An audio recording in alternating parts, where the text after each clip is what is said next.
तो जीवन में भगवान की भक्ति होना बहुत अनिवार्य है मेरे भाई बहन। जितना समय मिले उतना परमात्मा का भजन करते रहो, परमात्मा की भक्ति करते रहो।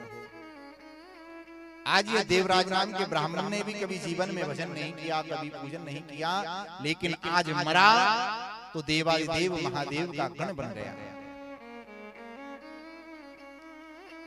अगला चरित्र श्री वेद व्यास जी वर्णन करते हैं।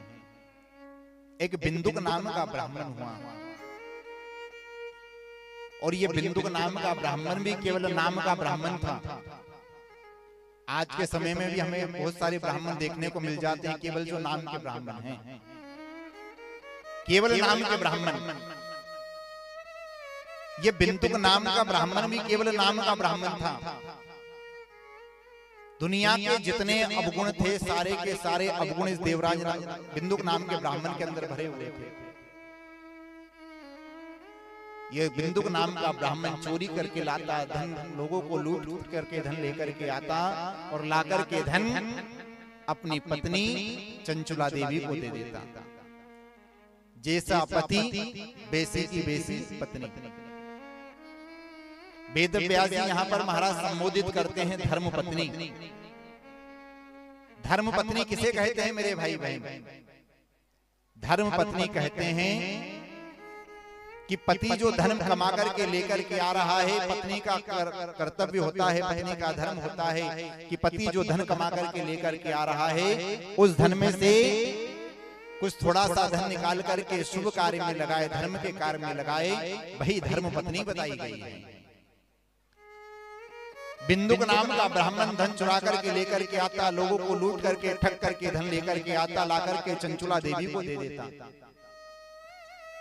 चंचुला देवी ने उस धन को कभी शुभ कार्य में नहीं लगाया, कभी मंगल कार्य में नहीं लगाया, कभी अच्छे कार्य में नहीं लगाया।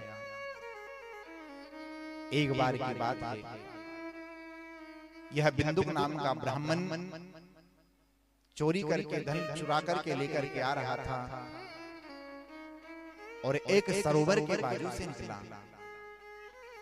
और जैसे ही सरोवर के बाजू से निकला उस ब्राह्मण का महाराज पैर फिसल गया, और जैसे ही पैर फिसला जाकर के उस सरोवर में गिर गया, और जैसे ही सरोवर में गिरा सो मर गया। और शिव महापुराण की कथा कहती है मेरे भाई बहन, 3 प्रकार से मरे हुए आदमी को कभी वैकुंठ नहीं मिलता, कभी स्वर्ग नहीं मिलता है। पहला जल में डूब करके मरा हुआ। जिस व्यक्ति की मृत्यु जल में डूब करके हुई है उसे कभी स्वर्ग नहीं मिलता। दूसरा सर्प के कांटे से, जिसकी मृत्यु सर्प के काटने से होती है उसे भी कभी स्वर्ग नहीं मिलता है, वैकुंठ नहीं मिलता है।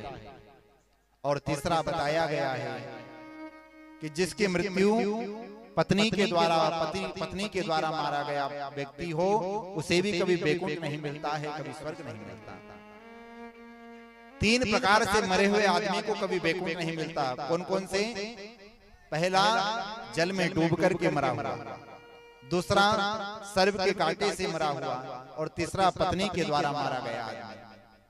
ये 3 प्रकार से मरे हुए आदमी को कभी वैकुंठ नहीं मिलता, कभी स्वर्ग नहीं मिलता है। आज यह बिंदुक नाम का ब्राह्मण सरोवर में गिरा,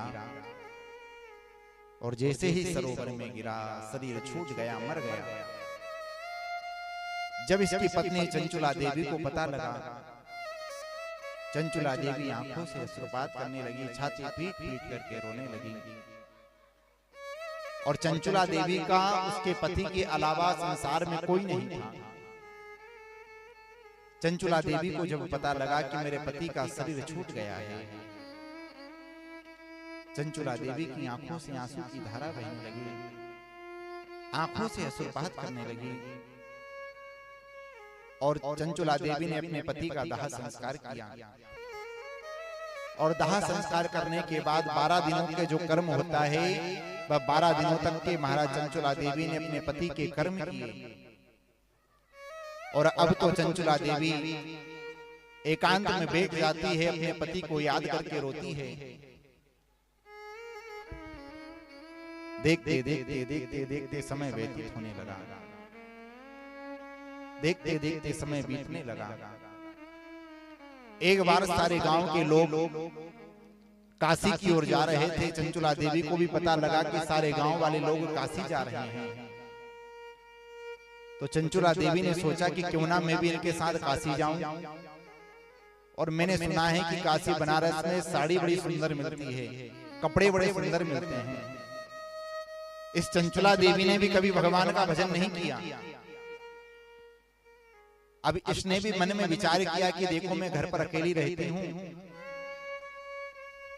और स्वामी मुझे छोड़ करके चले गए हैं, घर पे अकेली रहती हूँ, स्वामी की याद आती है, तो क्यों ना मैं भी सारे गांव वालों के साथ काशी जाऊं। और काशी में मैंने सुना है कि बड़ी सुंदर साड़ी मिलती है, बड़े सुंदर वस्त्र मिलते हैं, तो क्यों ना थोड़ी कुछ शॉपिंग कर ली जाए। और आज तो क्या था, यह चंचुला देवी सारे नगरवासी काशी की ओर जा रहे थे। यह चंचुला देवी भी सारे नगरवासियों के साथ काशी जाने के लिए तैयार हो गई।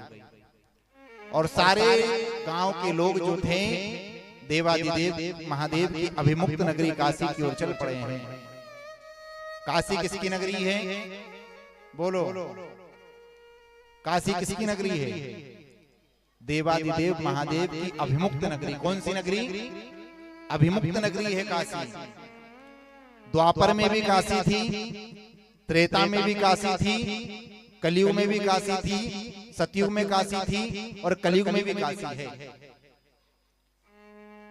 देखो जब जब प्रलय आता है, पूरी पृथ्वी पर प्रलय आता है मेरे भाई बहन, लेकिन काशी में प्रलय नहीं आता है। क्योंकि जब जब प्रलय आता है, जब जब पूरे विश्व में प्रलय आता है, तब देवादिदेव महादेव काशी को अपने त्रिशूल के ऊपर धारण कर लेते हैं। तो पूरी पृथ्वी पर प्रलय आता है, लेकिन काशी में प्रलय नहीं आता है। यह भोले बाबा की अभिमुक्त नगरी है। द्वापर में भी थी, त्रेता में भी थी, सतयुग में भी थी और कलयुग में भी है। काशी कभी नष्ट नहीं होती। तो सारे नगरवासी काशी की ओर चल पड़े हैं और गाते हुए जा रहे हैं। आइए सारे नगरवासियों के साथ साथ हम भी गाएं।